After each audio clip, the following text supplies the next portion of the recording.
Tratar, por consiguiente, de hacer bien todo lo que hagamos, tenga el valor relativo que tenga. La concentración no tiene por qué ser un esfuerzo que tensione. Debe ser un viaje apasionante hacia el interior de nosotros mismos. Conciencia es centro. Pero no basta con que exista un centro al que miramos desde afuera, como si no nos perteneciera. Ese desapego de un centro que es nuestro es lo que provoca la tensión y el esfuerzo. Tenemos un centro y hay que lograr entrar en él. Entrar con la tranquilidad y comodidad con la que nos desplazamos por los sitios conocidos. ¿Por qué el centro del yo sigue siendo un desconocido para nosotros?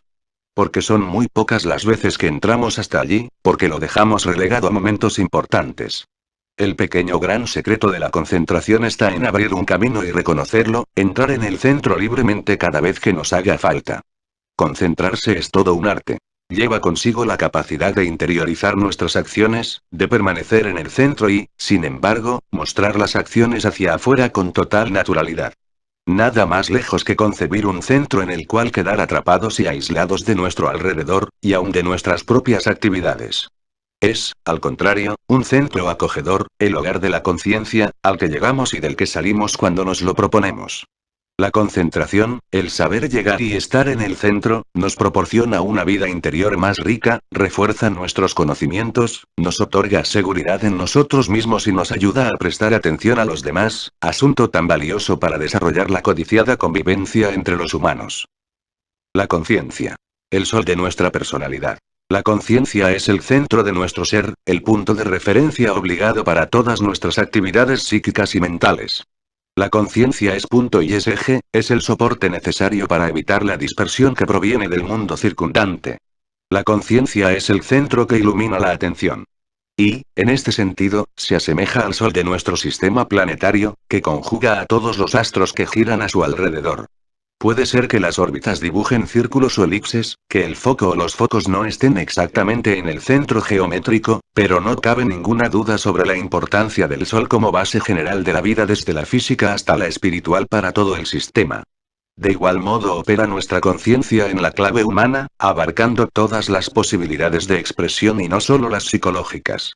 La concentración viene a ser, pues, la capacidad de actuar tomando como meta o finalidad el centro de la conciencia. El centro puede ser, entonces, un foco luminoso que señala por dónde caminar, sea como sea, para llegar al centro hay que seguir un camino recto, es decir, de justicia y rectitud. Hallar el propio centro. ¿Dónde está el centro de cada uno? Responder esta pregunta es relativo, puesto que cada uno tiene su centro allí donde tiene su propia conciencia. Una cosa es imaginar el centro en elevadas esferas, y otra es descubrir el verdadero centro habitual para, en todo caso, llevarlo un poco más arriba. ¿Qué es lo que marca nuestro centro? La altura de la conciencia. Si la conciencia no se separa casi nunca del cuerpo y de sus exigencias, es evidente que el centro, en este caso, está en el cuerpo. Si la conciencia se ocupa de manera prioritaria en recrear las preocupaciones cotidianas, el centro estará en las emociones. Si logramos concentrarnos al leer o al estudiar, el centro estará en las ideas que atrapamos. Si vivimos una experiencia mística, el centro se habrá desplazado al nivel de la mente o de la intuición, en pocas palabras. Como seres humanos, no tenemos un centro fijo. La capacidad de soñar. Soñar no es en este caso el resultado de dormir. Más bien es generar una activa imaginación, similar a la del estado onírico, pero con la conciencia bien despierta. Es una imaginación que permite ver cosas que están más allá de los actos cotidianos de la existencia, y más allá del momento presente. Soñar es una manera de ver el progreso de las cosas, percibiéndolas tal como podrían llegar a ser en el futuro. Y, sobre todo, es una manera de vernos a nosotros mismos actuando de forma apropiada para que esos cambios sean efectivos. Soñar es sentirse siempre inconformes, no por mero capricho o por la simple insatisfacción de las emociones. Es la inconformidad del que busca un mundo mejor y no le basta con lo que ha conseguido. Es la sana ambición del que concibe el futuro como evolución y quiere colaborar activamente en ella. Es querer más y mejor, para sí mismo y para los demás, para hoy y para mañana.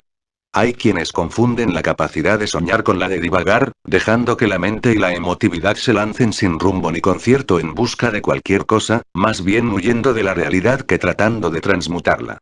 Sin embargo, para soñar hay que ordenar la mente, las ideas, las cosas conocidas y las que nos faltan por conocer, lo que podemos hacer y lo que debemos aprender. Entonces, los sueños adquieren el poder de convertirse en realidad.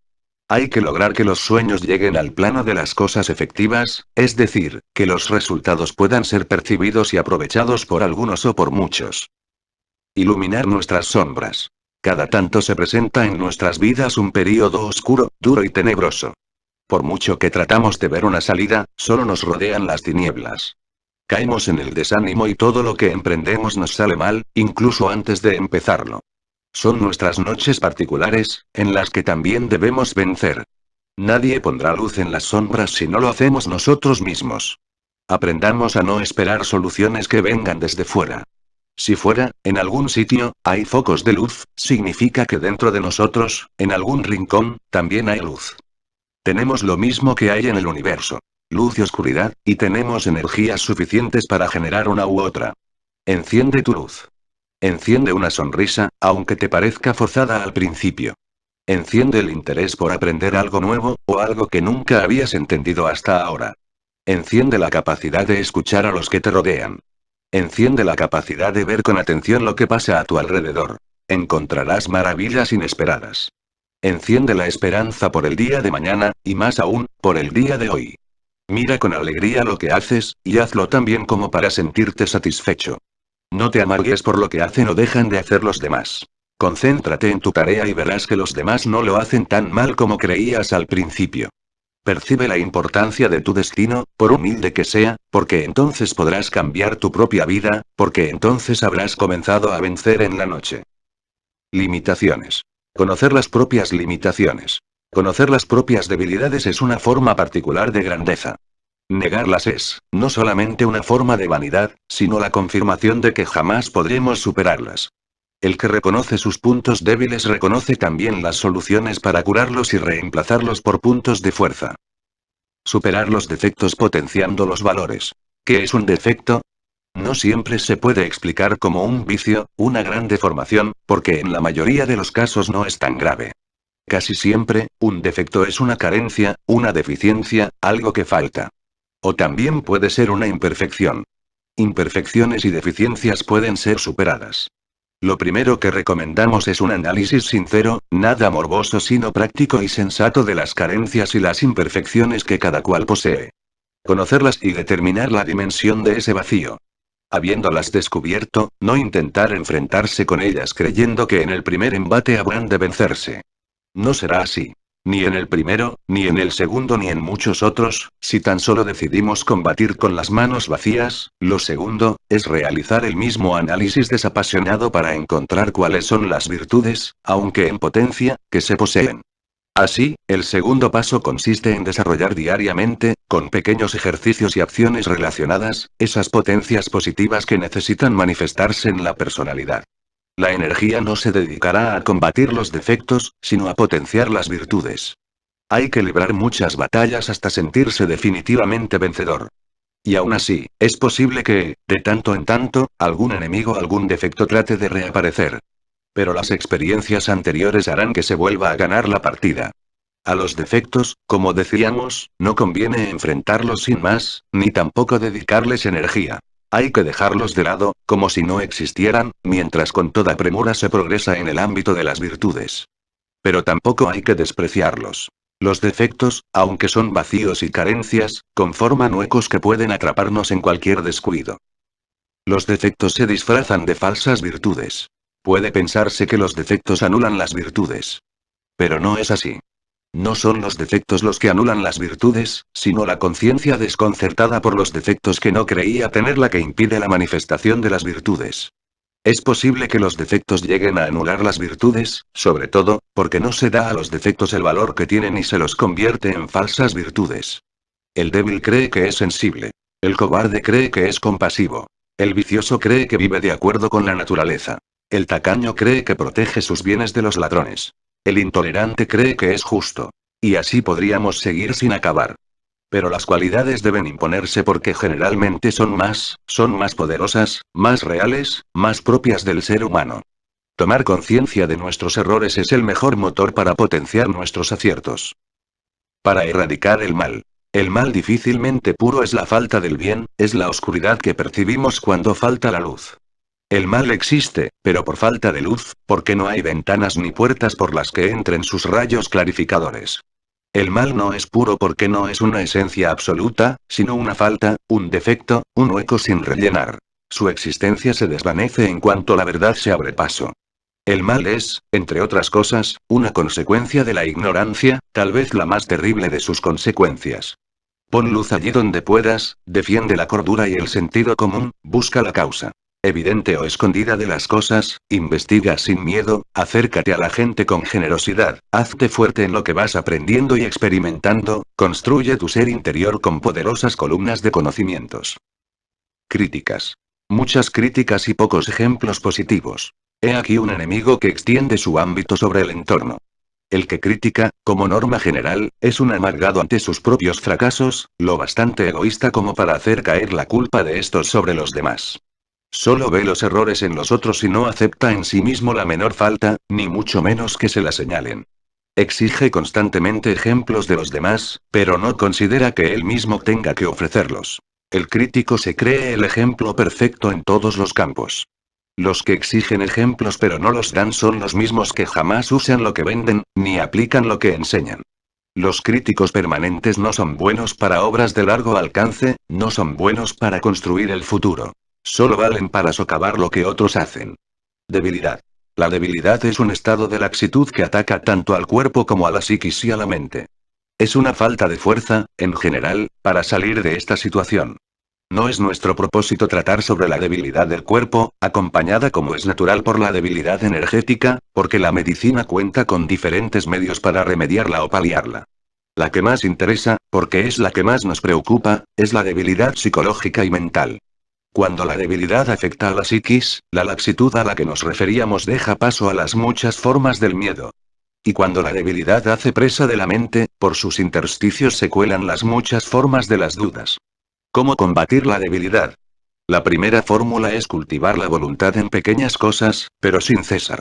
Hay que poder cada vez más, poder dominar cada vez más nuestra propia personalidad, para llegar a ser cada vez más auténticos. Con paciencia y perseverancia se pueden dirigir tanto la mente como las emociones. Y sumemos a la voluntad una genuina generosidad. El que sabe dar combate la debilidad. Para dar hay que ser fuerte, valeroso y alegre. Y sigamos sumando una actividad permanente, sea del cuerpo o del alma, pues el que actúa y lo hace corrigiendo la dirección de su ruta, no tiene tiempo para debilidades. La debilidad ataca preferentemente al que no tiene mucho que hacer y malgasta su energía en una dolorida y complácida autocontemplación. Distracción. Es una forma inconsciente de perder la atención que tanto nos cuesta mantener, o bien de no llegar nunca a ella. La distracción como diversión o entretenimiento. Es cierto que nuestra mente no admite por ahora una atención continua. Al contrario, cuando la forzamos durante muchas horas seguidas, aunque sea con ligeras interrupciones, notamos luego un cansancio que supera a la fatiga física más dura. Esto indica que debemos dar a la atención un respiro, una diversión o diversificación que le permita descansar para volver otra vez a la deseada concentración. Por una parte hay un límite saludable de diversión y, por otra, una diversión que afloja por completo la sana tensión de la atención. Una cosa es respirar para reponerse, y otra diferente es reponerse de un cansancio que no existe, o de una atención que nunca se ha ejercitado. La distracción como desvío de la atención. Al no dominar conscientemente la atención y sufrir, además, la antes mencionada fatiga en cuanto la forzamos un poco, hay una tendencia casi normal a distraerse, a escapar de aquello en lo que debemos centrarnos. El más mínimo detalle, sea a través de lo que nos llega por los sentidos, sea por nuestra fantasía emotiva o mental, es suficiente para variar el rumbo que nos habíamos marcado. Así, nos encontramos de pronto en medio de recuerdos que nada tienen que ver con lo que estamos haciendo, o imaginando lo que pasaría si, o prestando nuestra atención a algún ruido, palabras u olores sin importancia. Y son muchas las veces en que, sin necesidad de un estímulo externo o interno, nos lo fabricamos nosotros mismos con tal de desviar la dirección de la atención. La distracción como ausencia de atención. Es el caso menos común, pero posible, de la persona que no logra de ninguna manera centrar su atención. De allí surgen luego temores tales como no puedo estudiar, no tengo memoria, se me escapan las ideas y otros similares. La distracción como olvido. Estos olvidos por distracción indican negligencia. Y, analizando el hecho con más profundidad, indican que jamás se prestó la atención suficiente. Por eso se olvidan. Es muy difícil, por no decir imposible, retener conscientemente aquello que nunca pasó antes por la conciencia de una manera cabal, dejando una huella clara por la que poder volver cada vez que uno así se lo propone. La distracción como error. La falta de conciencia y, por consiguiente, la negligencia, generan no solamente olvidos, sino errores de diferente magnitud. El ir distraído por la vida, es decir, ir sin prestar atención a lo que pasa a nuestro alrededor ni a lo que hacemos nosotros mismos, produce fallos que pueden oscilar desde lo pequeño e irremediable hasta lo grave e irremediable. Para el desvío de la atención. Trabajar con imágenes positivas. La atención es como un animal doméstico al que se le pueden enseñar muchas cosas, si tenemos suficiente paciencia e insistencia para ello. Cada vez que se desvía la atención, debemos volver a centrarnos una y 100 veces, hasta demostrarle a nuestra mente, a nuestra psiquis y a nuestro cuerpo, que es la voluntad quien domina la situación, y no los caprichos inmediatos y superficiales. Pero volver con conciencia y con alegría, entrando con todo nuestro ser en lo que queremos hacer. Para la ausencia de atención. La ausencia total no existe. Hay que aplicar la misma solución que para el caso anterior, solo que con más paciencia porque hace falta más tiempo. Para el olvido. En este caso, lo mejor es tener cosas que recordar.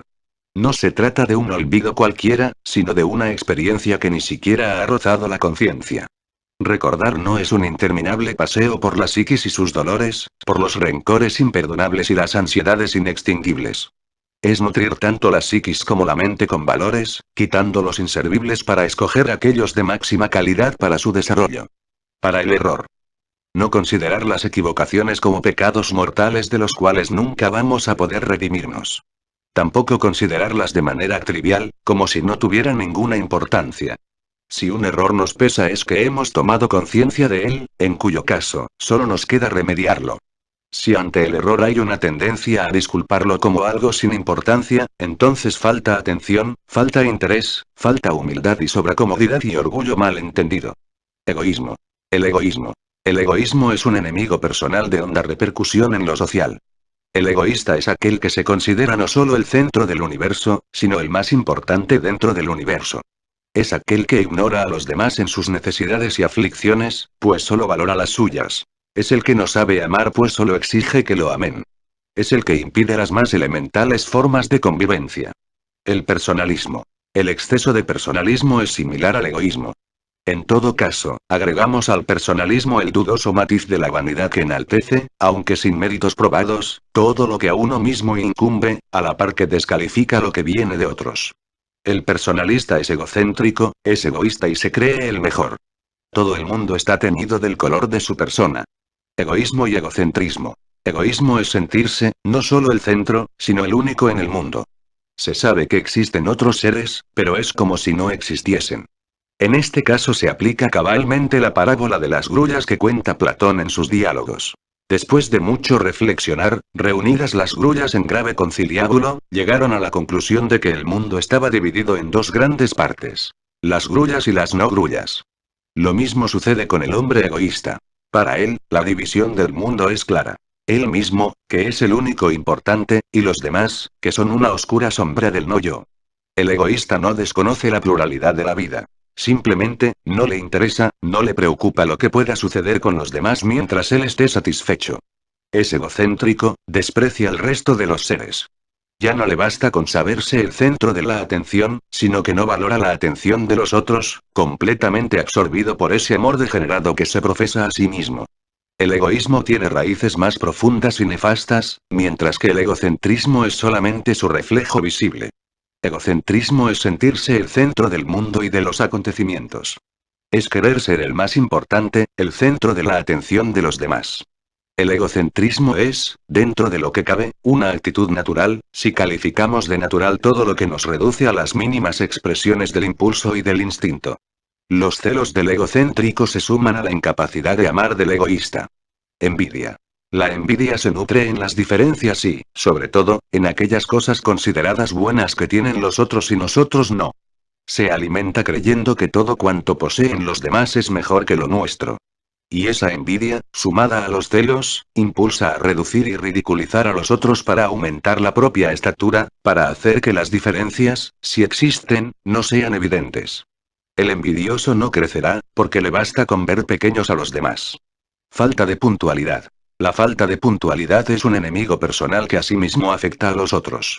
En lo personal, es uno de los componentes de la pereza y de la inercia. Para quien se mueve con lentitud o llega de detenerse del todo, ¿qué importa la puntualidad? La impuntualidad, pues, es una falta de respeto hacia la vida, hacia sí mismo y hacia los demás. Cada cosa, cada acontecimiento, cada ser, tiene su momento, todos los proyectos comunes se acercarán al fracaso, por culpa de quienes no tienen valor para seguir el ritmo de la vida. Inercia. La inercia es un enemigo personal derivado de la pereza. Quien se mueve con lentitud, termina por detenerse. La pereza lleva a la inercia, al no movimiento de ningún tipo. Ira. Vieja expresión latina que designa lo que conocemos también como cólera o enojo. La ira no necesita un acto injusto para desatarse. Solo hace falta que el personaje irritable interprete que alguien ha sido injusto con él, sin detenerse a valorar otras razones. El irascible razona poco, grita mucho, golpea con las palabras, y a poco que siga en esa actitud, sus golpes ya son físicos. El irascible ve enemigos en todas partes. Basta con no estar de acuerdo con él para serlo. El irascible pierde el control de inmediato, y aunque puede impresionar a los demás con sus terribles arrebatos, lleva perdida su batalla desde el primer momento. La violencia, la ira, la cólera, la destrucción de cuanto se opone a los propios deseos, han ocupado tristemente el lugar de la justicia. Mal humor. Un enemigo personal que echa sombras sobre todos. El mal humor es falta de serenidad interior, falta de acuerdo con uno mismo, de visión a largo alcance. Miedo. Las modas vigentes y el miedo al cambio. Crecemos dentro de una sociedad configurada por diversas motivaciones, algunas naturales y propias de las necesidades históricas, y otras absolutamente artificiales alentadas por intereses y modas que rigen por un tiempo el movimiento de las grandes masas.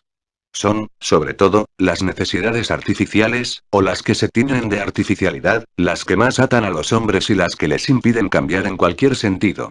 De igual manera, las modas imponen determinados estilos de conducta, de lenguaje, de trato humano, de opiniones y creencias que aseguran la normalidad, al menos por un tiempo. Hay que estar al tanto para seguir esas corrientes impuestas y variar para no alejarse ni un paso de ellas. De allí el miedo al cambio. Todo cambio, si es sustancial, supone destacarse para bien o para mal, salir de lo comúnmente aceptado, arriesgarse a ser diferente y, por lo tanto, a perder algunos de los preciados valores establecidos por la artificialidad. ¿Qué es el miedo? Uno de los factores psicológicos que retrasan o llegan a detener el desarrollo en todos sus aspectos es el miedo. Aunque reconocemos al miedo como propio de la psiquis, como una emoción pesada, es evidente que su alcance no empieza ni acaba en ese nivel psicológico. El miedo desciende y paraliza el cuerpo. El miedo asciende y paraliza la mente. Y ya en su propia casa, enfría los mejores sentimientos. Todos tenemos miedo, o lo hemos tenido alguna vez, o tememos volver a experimentarlo. El que lo niegue, no hace más que descubrir su miedo, disfrazado de vanidad. El problema no está en sentir o haber sentido miedo, sino en la forma que emplearemos para que dicha emoción no nos impida andar. ¿Qué es el miedo? Es una forma de inseguridad, es una forma de temor ante lo desconocido, inseguridad. Tengamos los años que tengamos, no dominamos a la perfección todo lo que quisiéramos saber y entender. Ni siquiera logramos dominarnos a nosotros mismos. La inseguridad, que es un modo de ignorancia, nos va restando fuerzas, a menos que descubramos la máscara con que se oculta y nos lancemos, con voluntad y continuidad, a combatirla. Debilidad. El miedo es como un manto de niebla que no nos permite ver el mundo. Cuanto más quieto se queda uno por miedo, más débil se vuelve, lo mismo que quien sentado perpetuamente en una silla termina por perder el uso de sus músculos. Desarrollando un sano valor que no es temeridad, una sana confianza en sí mismo y manteniendo firme la voluntad, ejercitándola poco a poco, se disipa esa niebla, esa debilidad y se puede volver a caminar. Tenga cada cual paciencia consigo mismo y considere que los demás están, a su vez, luchando con sus propios problemas y miedos. ¿Tienes miedo? Tómalo de la mano y sigue caminando con él. Lo importante es no detenerse. Confieso que este consejo me ha dado siempre excelentes resultados. Y el mejor de todos, descubrir que al cabo de un tiempo, ese miedo que al principio llevaba de mi mano, no estaba más, que tenía las manos libres. El miedo y las dudas. Naturales o patológicos. Miedos y dudas tienen un cierto cauce natural en nuestras vidas, siempre que sean situaciones intermedias que lleven a una resolución firme y efectiva. El miedo debe convertirse poco a poco en seguridad y la duda debe transformarse en conocimiento. Un poco de miedo está bien, si más que miedo es prudencia, lo que nos lleva a obtener una virtud a partir de un defecto. La seguridad consiste en eso. En obrar con prudencia sin despreciar los riesgos, pero sin caer tampoco absurdamente en ellos. Un exceso de miedo es más que un defecto. Es una enfermedad. Los temores llegan a invadir la psiquis al punto de paralizarla para cualquier actividad útil, y lo que deviene, en cambio, es un estado obsesivo en el que cualquier cosa, cualquier situación, cualquier persona, son la viva imagen del malvado enemigo o del peligro escondido. No se hace nada. Se teme a los que hacen algo, y además, se los critica, porque su acción trae aparentemente más complicaciones. Así, no nos extrañe que el enfermo de miedo nunca encuentre nada a su gusto, excepto su propia inercia y su propio temor a la acción. Un poco de dudas no hace mal, sobre todo, si esas dudas mueven a la investigación, a la meditación y al afianzamiento de las ideas. El conocimiento es una meta, si no final, sí una buena referencia a la que se llega partiendo de la ignorancia y recorriendo varios peldaños del razonamiento, hasta afianzar lo que se sabe. Pero el exceso de dudas es también una enfermedad, que no da cabida a ningún razonamiento, ya que todos son desechados automáticamente en busca de uno mejor. La duda como enfermedad es una cadena imparable que impide obtener algún conocimiento, ya que todos son sometidos a esa forma de destrucción corrosiva. A veces, como si fuera un respiro, el enfermo se aferra a alguna idea y la sostiene obsesivamente, rechazando todas las demás, y rechazando como siempre toda posibilidad de diálogo razonable. Poco después abandona esa idea obsesiva y, o bien se hunde en la miseria del vacío, o adopta otro argumento que le sirve de escapatoria, para dejarlo de lado al cabo de un tiempo. Aunque, desgraciadamente, conocemos casos de enfermedad, tanto con relación al miedo como a las dudas, tengamos presente que si somos capaces de frenar el proceso en el estado previo de debilidad, evitaremos muchos males para nosotros y para los que nos rodean. El miedo abre paso al valor. En el corazón mismo del miedo, si es un miedo vivo y no paralizante, está la fuerza que nos ayuda a salir de él. Del mismo modo que en el corazón de la oscuridad, está la pequeña chispa que se convertirá en luz. El miedo solo paraliza cuando se le da un valor definitivo. Hay miedo y nada más que miedo. El miedo abre paso al valor cuando se lo toma como una prueba. Hay que aprender a ver los peligros, reales o imaginarios, para saber con qué o con quién combatimos. El miedo, en este caso, es una incitación al valor. Cuando sabemos a qué le tememos podemos actuar para crecer y asumir el tamaño de lo que nos asusta. Los miedos interiores. Los miedos están localizados en nosotros mismos, en lo emocional y en cierta racionalidad destructiva que impiden actuar debidamente. Justamente esos miedos interiores, psicológicos, son los que paralizan. Es el miedo interno el que vuelve temibles los factores externos. ¿Qué hacer con los miedos, entonces? Analicemos estos miedos, que son como una garra que inmoviliza. Lo único que nos puede ayudar es la acción, salir de la inercia. Miedo al fracaso. ¿Qué es el fracaso? Apenas un error, ya que si nos remitimos a la ineludible evolución de la vida, no hay fracasos definitivos. Todos los errores pueden ser corregidos, sobre todo, si se enfocan sin angustia y se reconocen sinceramente y a tiempo. Actuar es un riesgo. Se pueden obtener buenos resultados o no, y en caso negativo, se puede volver a intentar la forma de rectificar las equivocaciones. Pero si no se arriesga algo, no se obtendrán ni malos ni buenos resultados. Miedo al dolor, físico o psicológico. Es una fórmula segura para aumentar el dolor, pues cuanto más se teme, más se acrecienta la sensación de sufrimiento. Esto no significa que el dolor no existe. Sí existe, y también existen el valor y la fuerza para hacerle frente, para superarlo, para aminorarlo. No es el dolor el factor principal. Lo importante es la toma de conciencia, y una vez que esto sucede, el dolor se reduce y aparecen, en cambio, los medios para combatir aquello que dio lugar al sufrimiento. Precisamente porque el dolor existe, hay que combatirlo y no dejarse dominar por él. Actuando y enfrentando situaciones conflictivas, se desarrolla la voluntad, la disciplina de acción, la seguridad interior y la confianza en sí mismo. Fracaso y equivocaciones. No existe el fracaso sino las equivocaciones, y todo error puede corregirse. Quien piensa así, difícilmente cede al miedo de no llegar, de perder terreno, aprendiendo a caminar con el miedo. Hay que saber reconocer las dificultades ciertas de las fantasías generadas por el miedo. El miedo es oscuro y crea la misma oscuridad en nuestro interior y en nuestro alrededor.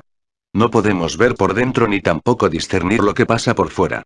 El miedo no se vence en el primer intento, ni tal vez se consiga borrarlo del todo jamás en la vida. Lo importante es aprender a caminar con el miedo, sin prestarle más atención que la que le concederíamos a una sombra. La sombra existe, pero no del todo, la sombra existe, pero podemos atravesarla, eludirla, caminar hacia adelante a pesar de ella. Podemos hacerlo del mismo modo en que seguimos viviendo a pesar de que nos duela la cabeza al leer, o los pies al caminar, o las muelas al comer.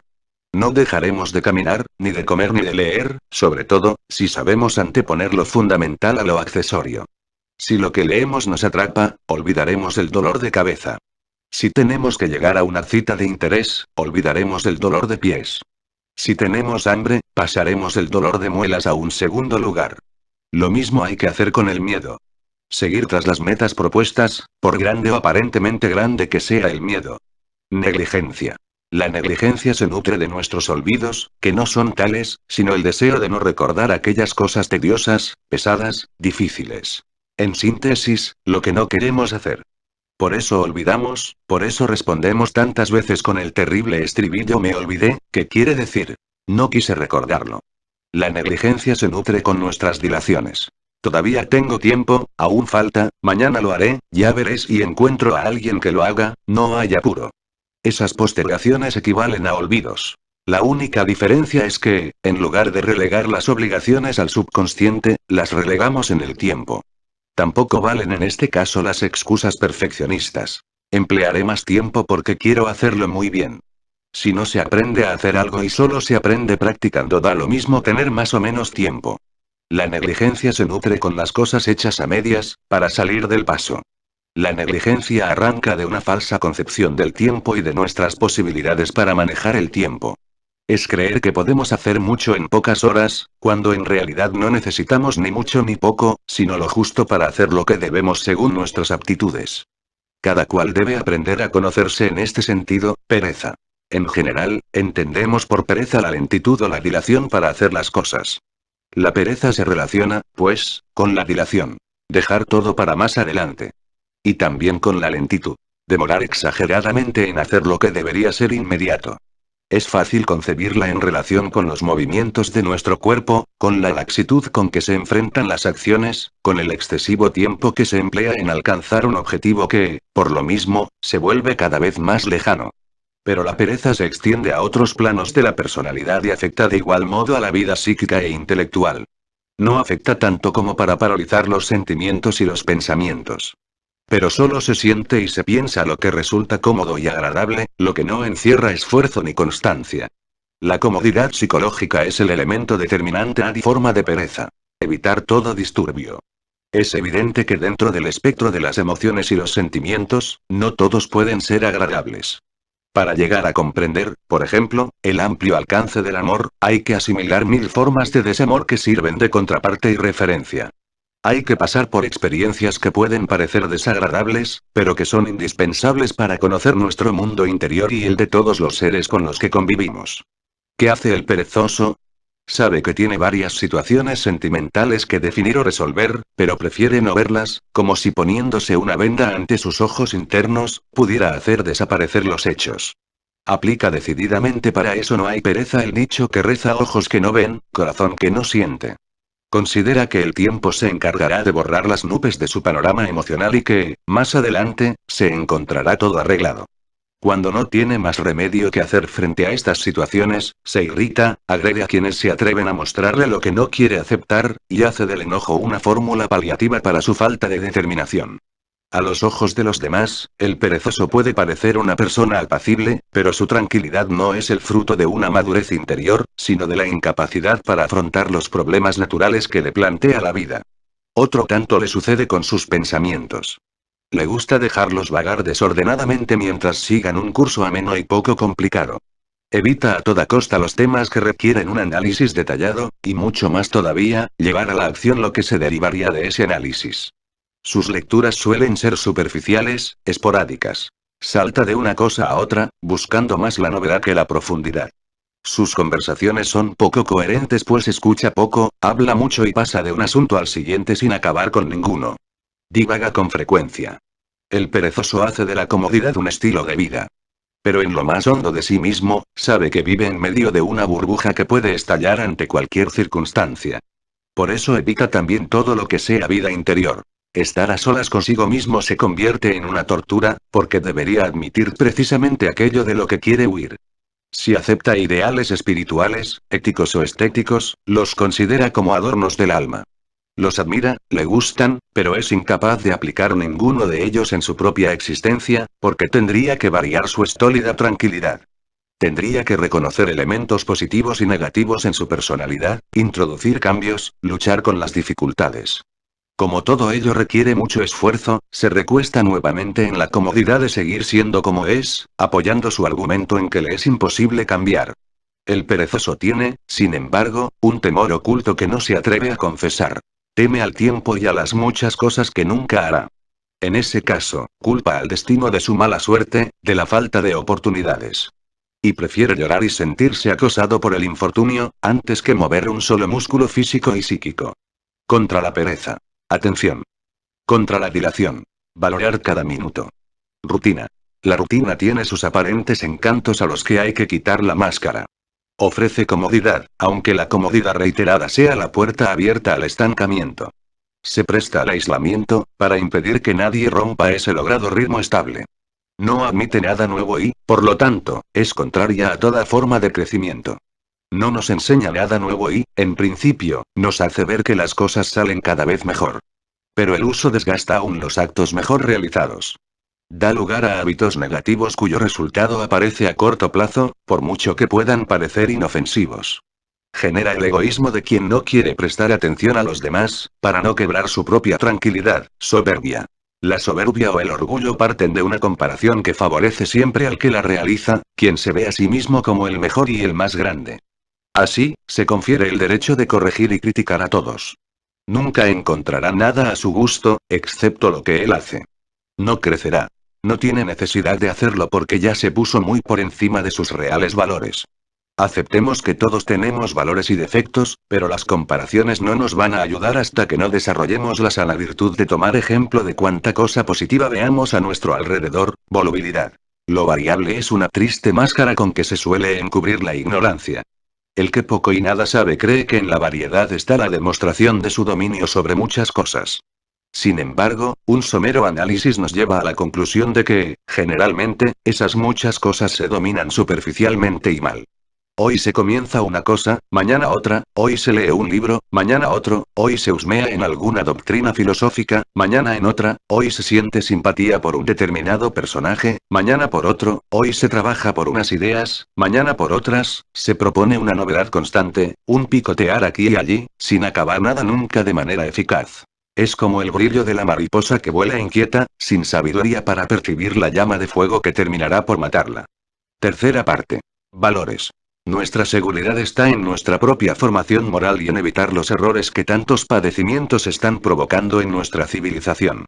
Y si a veces caemos en un error, es más sencillo y honorable corregir y rectificar que permanecer inmovilizados por el miedo. Valores como la atención, la memoria, la imaginación, la voluntad, los sentimientos éticos y estéticos, pueden manifestarse y desenvolverse en cualquier edad, puesto que no son el producto de hábitos repetitivos, sino de repeticiones inteligentes. Y siempre hay tiempo cuando se sabe valorar el tiempo. Esto es moral. La suma de nuestras virtudes. La moral es la unión de nuestro potencial físico, energético, psíquico, intelectual y espiritual en sus aspectos positivos. Amistad. Durante siglos, de una forma u otra, se han expresado los más elevados elogios a la amistad. Lo han hecho así filósofos y literatos, poetas y hombres de todo tipo, hasta llegar a nuestros días, en los que seguimos escuchando o leyendo aquello de la amistad como vínculo sagrado. La amistad es una sonrisa constante, una mano siempre abierta, una mirada de comprensión, un apoyo seguro, una fidelidad que no falla. Es dar más que recibir. Es generosidad y autenticidad. Es un tesoro que vale la pena buscar y, una vez encontrado, mantener para toda la vida.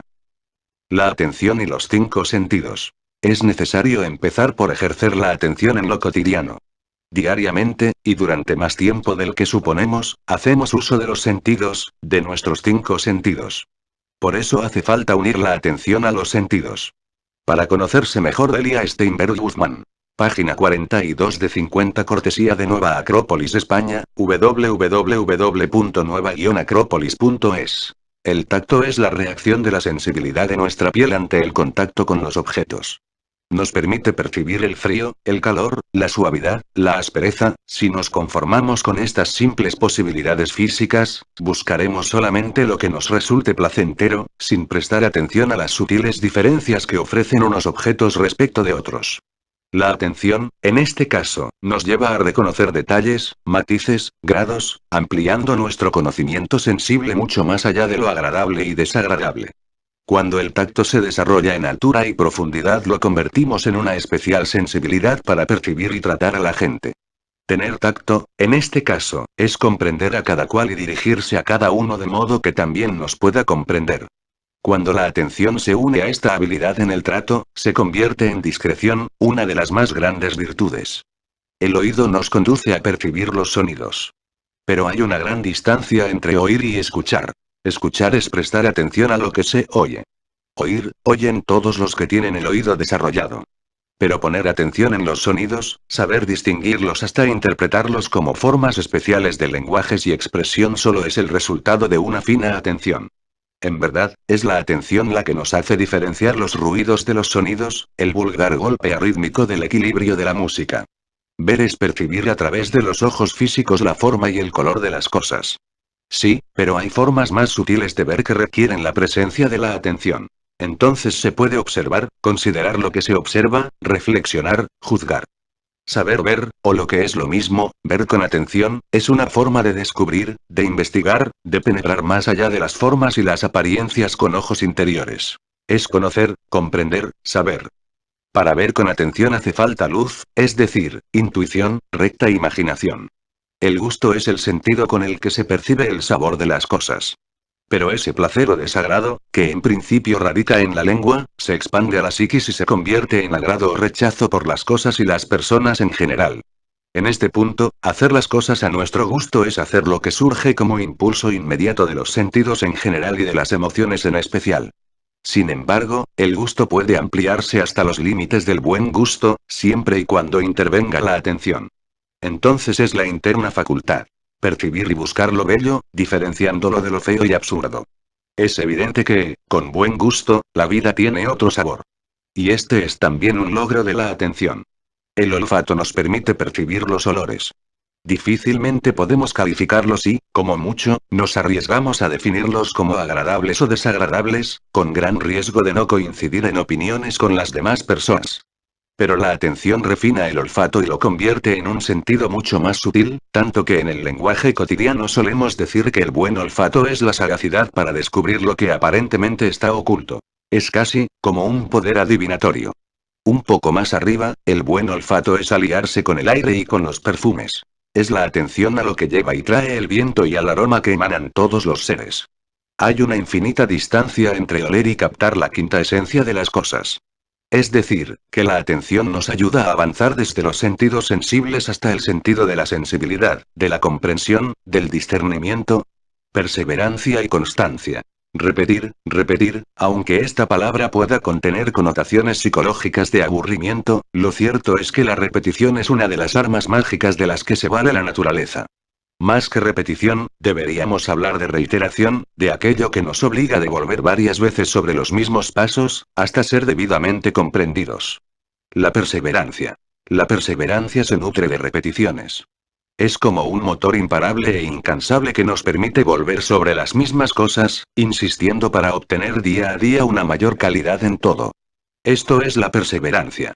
Es un motor consciente, no el fruto de una repetición rutinaria, sino algo que nos mueve y que es puesto en movimiento por nuestra propia decisión, por nuestra propia voluntad. La perseverancia es insistente, no por obcecación, sino porque toma de la naturaleza visible una de sus leyes fundamentales. La ciclicidad, el reconocer un camino regular y esforzarse seriamente en marchar dentro de él, corrigiendo cuantas veces sea necesario. Insistir es saber encontrar el secreto de una escalera cuyos escalones pueden parecer todos iguales, pero que, sin embargo, no están a la misma altura. La perseverancia es saber repetir sin caer en la rutina. La constancia.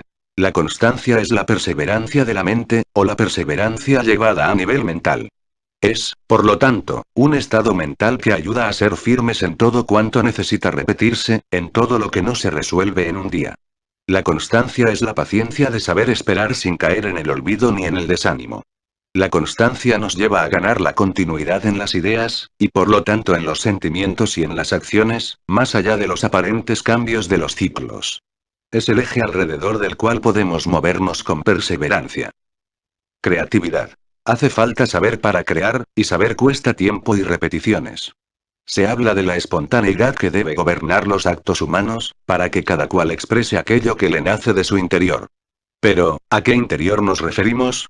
Apenas se traspasa la barrera del cuerpo comienza lo interior, y allí podemos encontrar desde bajas pasiones hasta éxtasis místicos. Si se trata de expresar, habrá que expresar lo mejor que poseemos, crear en base a lo mejor que somos.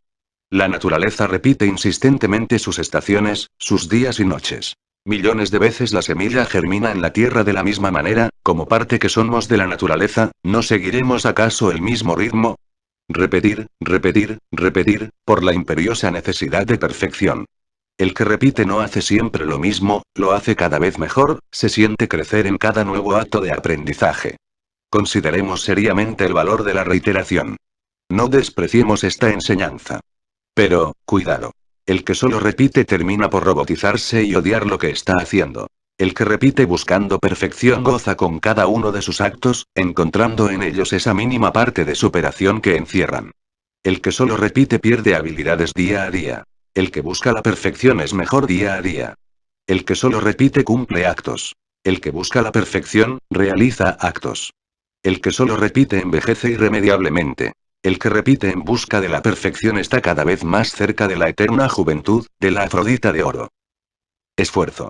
El esfuerzo y la lucha que preceden a toda victoria, grande o pequeña, se manifiestan especialmente en los planos más internos de la personalidad.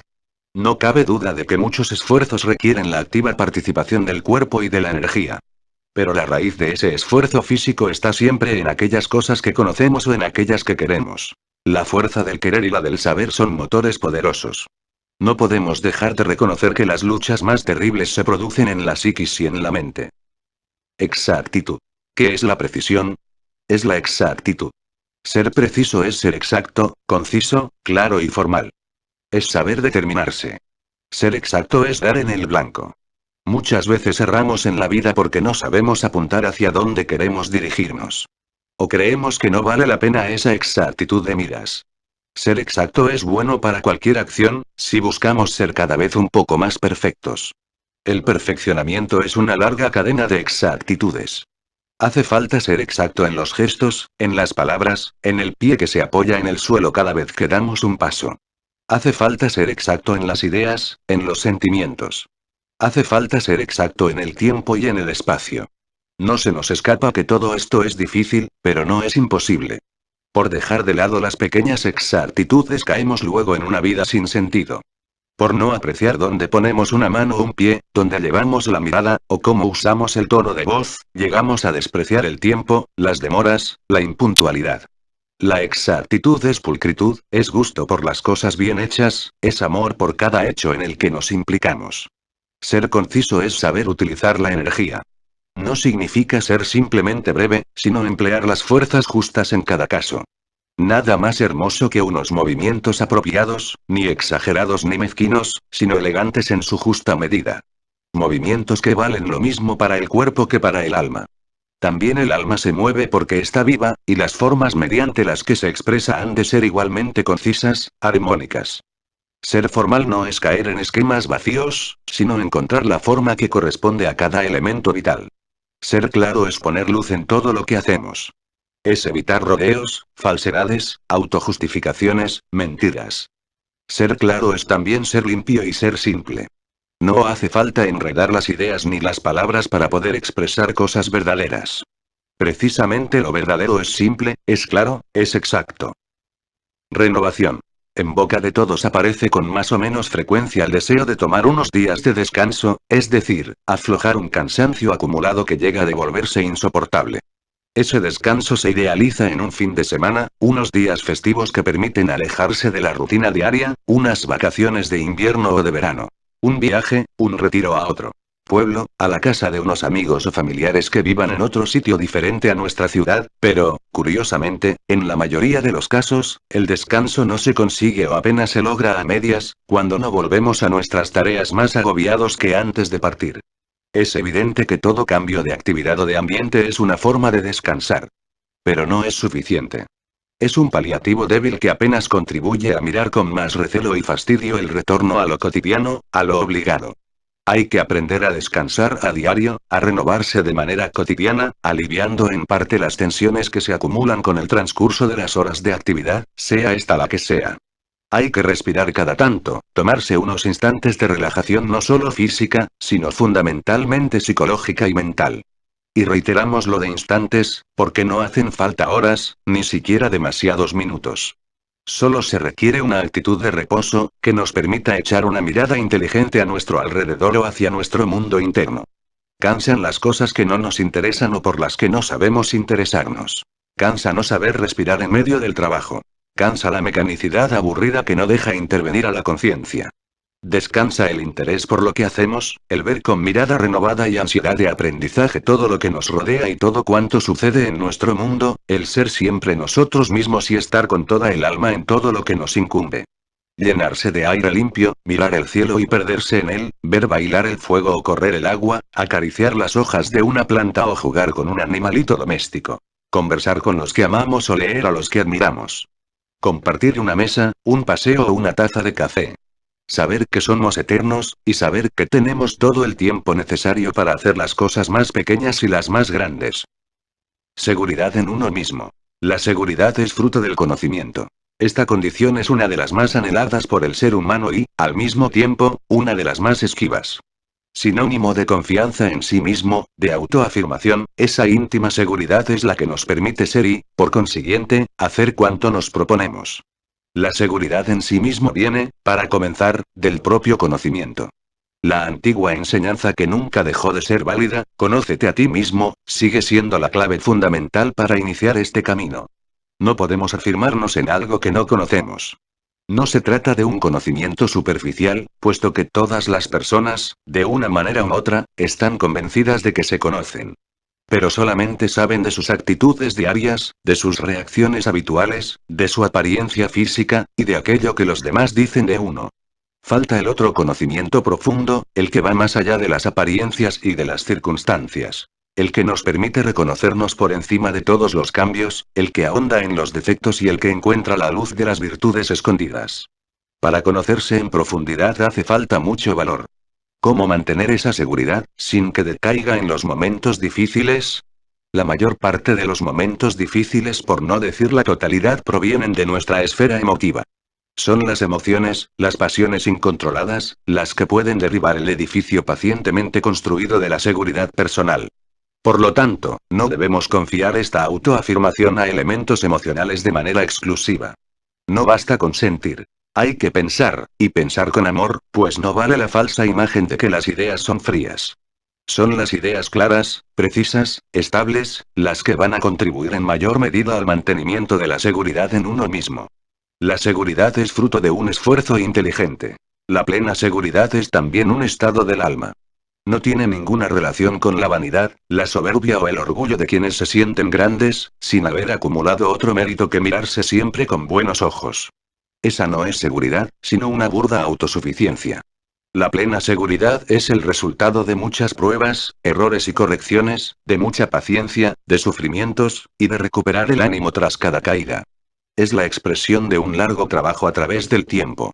La plena seguridad es, en síntesis, el resultado de un esfuerzo inteligente. Es tener delante una meta clara y seguir por el camino recto, sin desviarse ni detenerse. No es un regalo. Es una adquisición, es una muestra de madurez espiritual. ¿Nunca has experimentado una muestra de esta particular cara de la victoria? Seguramente, sí. Cuando has estudiado bien para un examen has percibido que las preguntas no te turbaban. Al contrario, estabas feliz de dar las respuestas acertadas y hablabas con plena seguridad. Cuando has hecho un trabajo a conciencia, prestando atención a cada detalle, te has sentido plenamente seguro de tu obra y feliz de haberla conseguido. Serenidad. Todo debe tener una finalidad, y para que la finalidad no desaparezca de la vista hace falta serenidad. La serenidad no implica la insensibilidad. Deja paso a los mejores sentimientos y goza con ellos, en la medida en que se expresan dentro de las vías éticas y estéticas. Permite trabajar con las mejores ideas porque hay espacio, hay luz y hay tiempo para comprenderlas y elaborarlas. Valor. Todos tenemos valor. Hace falta valor para descubrir que sí, que tenemos armas poderosas para convertirnos en personas mucho mejores de lo que somos en el presente, pero que también tenemos zonas oscuras que descubrir. No hay ni una sola persona que no tenga un valor, un potencial escondido, una virtud, una fuerza que pueda usar poco a poco hasta convertirla en un torrente de energía y felicidad. Todos tenemos valores, algunos conocidos, otros sospechados y otros totalmente ignorados. Hay que recurrir a ellos, empezando por los conocidos. Estos irán llamando a sus allegados hasta constituir una gran familia de valores interiores. Para ponerlos en marcha no hay más secreto que empezar. Como en todos los terrenos, la práctica es lo que nos favorece y nos da seguridad. Nuestros valores. Todavía hoy se entiende por valor la fuerza, la potencia, el vigor, la resolución, la intrepidez. Y además, el estar sano. La fuerza que nos interesa no se reduce al cuerpo físico. Es otra fuerza más amplia, que nos permite utilizar nuestros sentimientos y nuestras ideas de manera útil y eficaz para nosotros y para los demás. Es la fuerza de una columna interior que sostiene toda la estructura humana. La potencia es el íntimo sentimiento de seguridad que nos lleva a actuar en todos los terrenos de la vida. Nos ayuda a corregir cuando nos equivocamos y a proseguir hacia adelante una vez que hemos corregido los errores. Potencia es no depender de factores exteriores, de la continua necesidad de ser admirado y aplaudido por los demás. Es dar crédito a la propia conciencia educada y desarrollada. El vigor es energía. El valor, para ser verdadero, requiere mucha energía en todos los aspectos. Porque el verdadero valor no es el impulso de un momento especial, sino el que perdura toda la vida. Es una acción constante. La intrepidez es valor para enfrentar las dificultades. Es coraje ante el peligro. La resolución es la capacidad de resolver los problemas, y las acciones consecuentes para llegar a un buen resultado final. Estar sano es gozar de buena salud.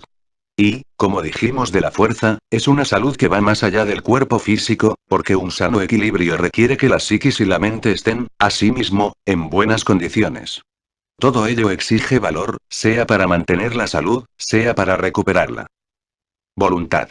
En la vida cotidiana se ha hecho un culto a los defectos, se han sacralizado. En lugar de proponer fórmulas morales para ayudar al individuo, defectos y vicios se han convertido en cualidades interesantes, destacadas, prestigiosas y así se promueven desde todos los medios de comunicación. La libre expresión de las deficiencias humanas es un síntoma de madurez y se insta a que todos lo hagan así, sin inhibiciones. Pues tener defectos es lo más humano que puede haber. Es posible, pero también es humano utilizar la fuerza de voluntad para corregir esos defectos, que inutilizan las condiciones positivas de las que se pueda disponer. Y eso es lo que no se toma en cuenta. Victoria. A manera de síntesis, os presento un decálogo de pequeñas victorias que pueden ayudarnos a definir aquellas que podemos y debemos obtener. Las largamente ansiadas. Son los sueños que hemos alentado desde hace muchos años, los que nos acompañaron a veces desde la niñez, sin que el tiempo lograra borrarlos ni hacerles perder valor. Las que se obtienen sobre la marcha. Cuando las circunstancias son inesperadas y nos obligan a poner en juego lo mejor de nuestras energías, de nuestro temple y nuestra imaginación. Sobre la propia personalidad. A medida que nos conocemos y aprendemos a ser sinceros con nosotros mismos, sabemos dónde están nuestros puntos débiles, sea en el plano que sea. Debemos dominar diariamente un impulso, un arrebato fuera de lugar, una reacción que nos haga sentir disgusto con nosotros mismos. Sobre una prueba o dificultad. Cada uno sabe cuáles son esas dificultades que, en cierto momento de la vida, asumen el tamaño de una prueba. Es importante sobreponerse al primer impacto de la prueba y resolver la dificultad con todos los medios a nuestro alcance. Esta es una buena forma de sentirnos más seguros de nosotros mismos en próximas oportunidades. Sobre el miedo en general. Tenemos miedo de las cosas que no conocemos, o de las que creemos conocer y creemos que nos superan. Se trata, en este caso, de vencer la ignorancia en general, y de atreverse con aquellos enemigos. Las experiencias aprovechadas. Todos hemos pasado por muchas y variadas situaciones en la vida. Todos nos hemos prometido tomar buena nota de los disgustos y sufrimientos padecidos. Sin embargo, cuando se vuelven a presentar situaciones similares, actuamos como si nunca antes nos hubieran tocado. ¿Por qué esa falta de memoria activa? Las experiencias bien aprovechadas son aquellas que nos sirven para no volver a repetir errores. Levantarse cada vez que se cae. Por muchos que sean los momentos duros en la vida, por mucho que uno se sienta caído y con el ánimo bajo, no debe concederse la prolongación de estos estados. En íntima conversación hay que darse plazos para ponerse nuevamente de pie. Saber levantarse después de cada caída es una de las mayores victorias. Las elecciones y las decisiones. Una vez que se han establecido los objetivos de la vida, una vez iniciado el recorrido que lleva a la meta, habrá que elegir entre una cosa y otra. Y no solamente elegir como acto racional, sino decidirse a la acción. Y, por último, una recomendación que corona todas las demás. Saber mantener las pequeñas victorias cotidianas.